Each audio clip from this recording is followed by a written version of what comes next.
Assalamualaikum warahmatullahi wabarakatuh. Salam sejahtera, Om Swastiastu, Namo Buddhaya.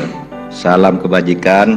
Alhamdulillahirabbil alamin. Assalatu wassalamu ala asyrafil anbiya wal mursalin Sayyidina Muhammadin wa ala alihi washabihi ajmain. Amin amma ba'du. Masihkah Mas Henry bisa mengharapkan dengan pemilu yang menurut saya simpulkan seperti yang tadi Mas Henry katakan agak aneh gitu? Masihkah Anda meyakini bahwa pemilu ini bisa berjalan jujur dan adil mungkin ya? Susah memang kalau melihat hari ini bahwa kita akan melihat sebuah pemilu yang jujur dan adil. Tapi kita boleh berharap dan terus berdoa bahwa people change. Dan leaders juga bisa muncul dari bawah. Jadi sebetulnya begini, Bang. Kalau pemimpin sudah punya ambisi berlebihan, itu dia berubah menjadi penguasa. Kalau sudah jadi penguasa, maka dia ingin sekali berkuasa terus menerus. Kayak candu ya? Ya itu kan Machiavelli bilang gitu. Satu candu makanya kalau abang tanya apakah bisa jujur adil, per hari ini susah. Tapi saya harus berdoa supaya gini, kalau berdoa untuk memimpin itu agak sulit mungkin, karena kan saya rakyat.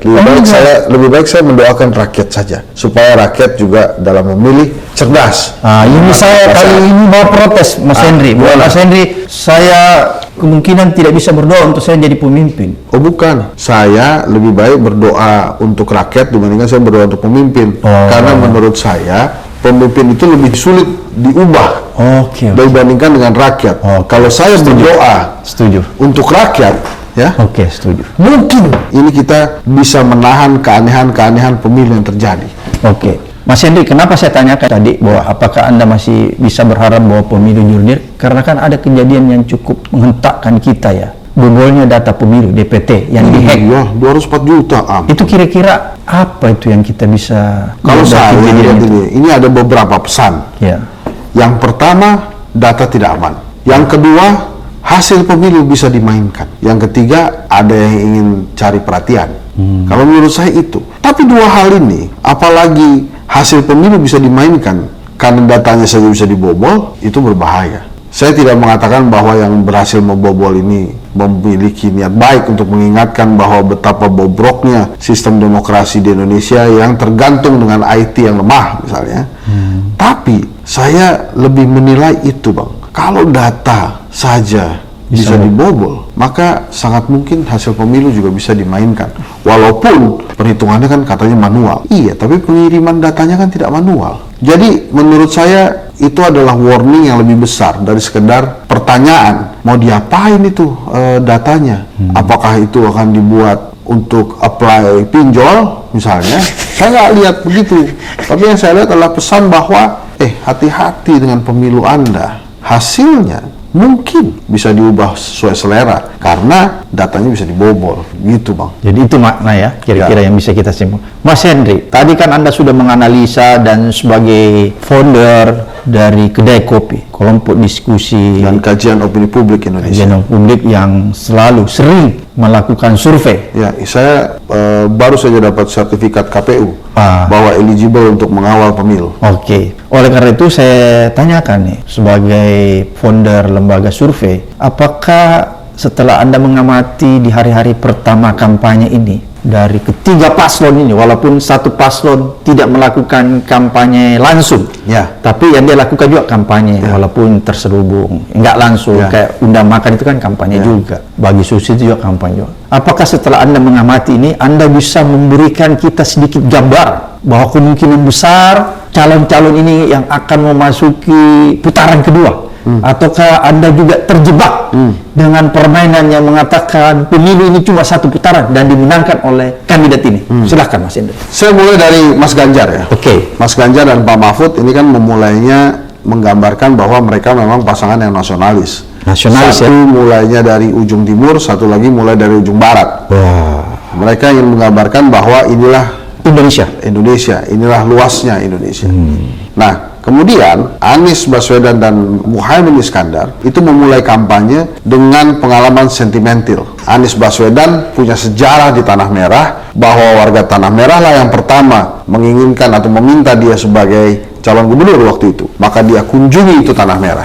Sementara Caimin itu kalau saya tidak salah pergi ke Jombang, karena itu merupakan daerah yang menurut dia memiliki arti besar dalam kehidupannya. Jadi Anies Baswedan dan Muhaimin Iskandar memulai perjuangan dengan menggunakan hati dan kekuatan dia sebagai manusia. Sementara Ganjar Pranowo dan Mahfud MD memang menggarisbawahi nasionalisme mereka dalam memulai kampanye. Prabowo Gibran secara kasat mata ingin menunjukkan kepada masyarakat bahwa mereka yang memiliki logistik terkuat. Maka sebagai seorang bos, diam saja di rumah, di markas, apapun alasannya, mau kerja lah, mau inilah, mau itu. Yang bekerja adalah susu, makan gratis. Dia ingin mempertontonkan bahwa sumber daya saya paling kuat di antara paslon lainnya. Silahkan Ganjar Mahfud menunjukkan nasionalisme. Silahkan Anies Muhaimin menunjukkan sentimen hati nurani. Tapi saya punya sumber daya logistik yang kuat. Saya cukup diam di rumah. Susu dan makanan gratis saya yang bekerja. Saya beli suara rakyat dengan susu dan makanan gratis. Seolah-olah ya Bang, dugaan saya, pikiran itu begitu. Daripada saya blunder keluar-keluar, mendingan logistik saya saja yang keluar. Pendapat saya begitu Bang. Oke, kalau begitu siapa kira-kira yang akan bertarung cukup heroik nih sampai di detik-detik terakhir? Ini pertanyaan menarik Bang. Karena sampai hari ini KPU baru menerapkan jadwal debat dan topik-topiknya saja. Tapi KPU belum bicara tentang mekanisme. Ya. Bahkan ada wacana saya dengar tidak ada debat, yang ada hanyalah sosialisasi. Nah ini menarik. Jadi pada saat ada pesan lagi nih masuk ke KPU nih. Pada saat Pak Abraham bilang mana yang lebih heroik, itu cuma bisa dilihat pada saat mereka tampil bersama. Menguji kemampuan mereka. Ya, nah ini sampai hari ini, sampai kita bicara ini kan belum ada nih mekanismenya. Debat itu akan seperti apa. Saya sih menduga nanti di ujung-ujung lah, mulai bulan Januari menjelang Minggu Tenang, baru ini pasangan Prabowo Gibran turun. Atau ada beberapa titik-titik yang menurut mereka harus di-secure, baru mereka turun. Tapi selebihnya mereka akan mempersilahkan sumber daya dan logistik mereka untuk bekerja. Padahal Pak Jokowi, ayahnya Gibran, itu mengajarkan bahwa untuk mendapatkan kekuasaan, Anda perlu belusukan, perlu turun langsung, perlu bicara dengan rakyat. Tapi setelah berkuasa, lagi-lagi cara Orde Baru yang digunakan. Aduh, sedih jadi saya. Oke, kalau begitu berarti siapa dong yang akan memasuki putaran kedua? Kan Anda tidak yakin satu putaran. Ya, kalau dari hasil survei, Prabowo Gibran ini kan diunggulkan untuk menembus putaran kedua, ya. Karena tapi kan tadi Anda bilang ada perasaan nih. Oh iya, masyarakat yang berubah. Saya harus bicara angka hasil survei dulu. Oke. Kemudian yang kedua nanti kita lihat saja apakah Mas Anies atau Ganjar yang bisa menembus putaran kedua. Tapi kan itu tadi saya katakan, kok kelihatannya rakyat melawan juga nih dengan akal sehat. Harusnya bisa 100% cepat atau minimal 70% cepat, ini 40% saya susah.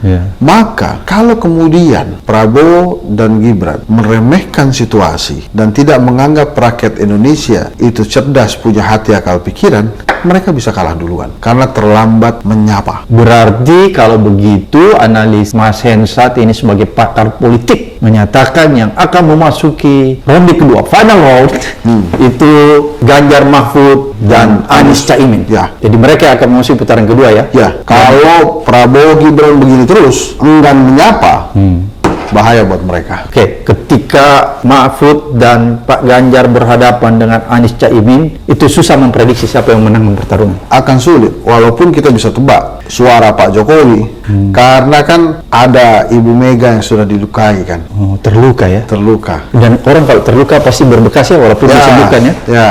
Oke. Ini menarik, suara Pak Prabowo itu akan ke Ganjar atau ke Anies Baswedan. Itu menarik. Pertanyaan Bang, mungkin Bang Abraham punya jawabannya, atau penonton Abraham Samad Speak Up punya jawabannya. Apa itu Mas? Kenapa akhir-akhir ini Wakil Presiden Kiai Haji Ma'ruf Amin banyak sekali bicara tentang netralitas pemilu, jangan ada tekanan pada pemilu. Itu juga menarik. Kira-kira apa tuh Mas Henry? Dia sudah merasakan sesuatu yang nggak benar atau menurut saya sebagai tokoh bangsa, sebagai guru bangsa, sebagai sosok kiai besar yang kita anut, dia merasakan keresahan, kegundahan yang terjadi di Indonesia saat ini, sama seperti kita merasakan kegundahan itu. Kenapa begini? Ada yang tidak patut, ada yang tidak wajar, ada yang tidak waras. Itu juga dirasakan oleh Kiai Haji Ma'ruf Amin. Menurut saya luar biasa pencerahan, edukasi yang diberikan Mas Hensat hari ini. Mudah-mudahan apa yang disampaikan Mas Hensat ini menuntun rakyat kita untuk membuka hatinya lebar-lebar, membuka matanya lebar-lebar untuk memilih pemimpin yang punya akhlakul karimah, integritas. Itu saya Islah Barawi terus terang merasa bahagia dan bangga atas penunjukan dari PDIP sebagai cawapresnya Pak Ganjar Pranowo kepada sesepuh saya Pak Mahfud MD.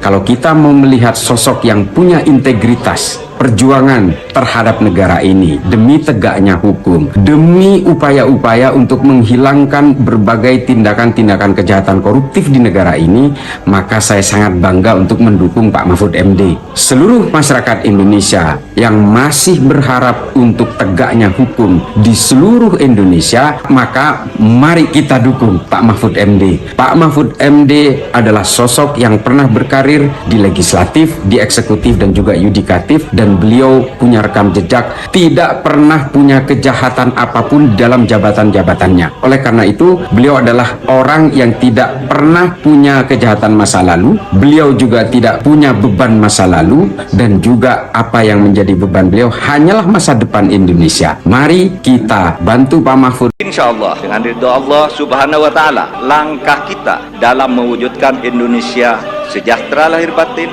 adil dan makmur akan mendapatkan jalannya. Qabul. Mahfud MD adalah cawapres ideal dampingi Ganjar. Pengamat mengatakan sejalan dengan nurani rakyat. Mahfud MD yang akhir-akhir ini ibarat singa buas yang sangat ditakuti para koruptor serta politisi bermasalah, itu diyakini publik sebagai sosok yang tepat jadi cawapres untuk mendampingi Ganjar. Ya, Mahfud termasuk tokoh nasional yang bersih dan jujur. Merdeka!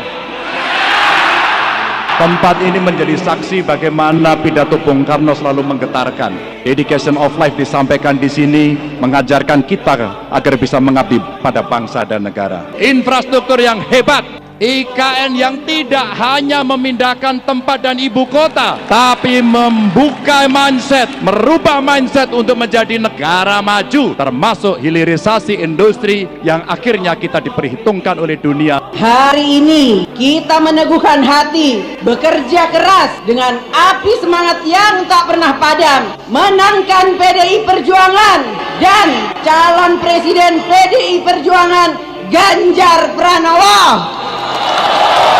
Siap!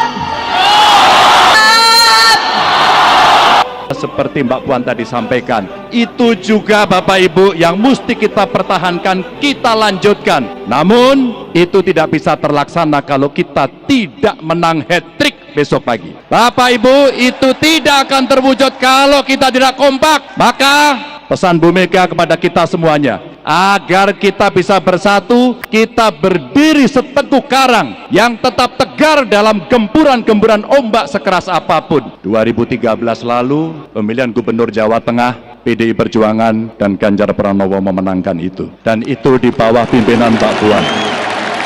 Insya Allah kita akan mengulang kembali di 2024. Insya Allah. Mohon doanya.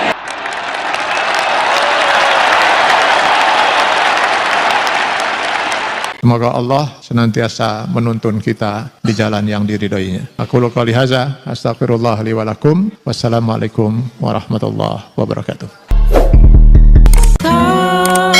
Terima kasih.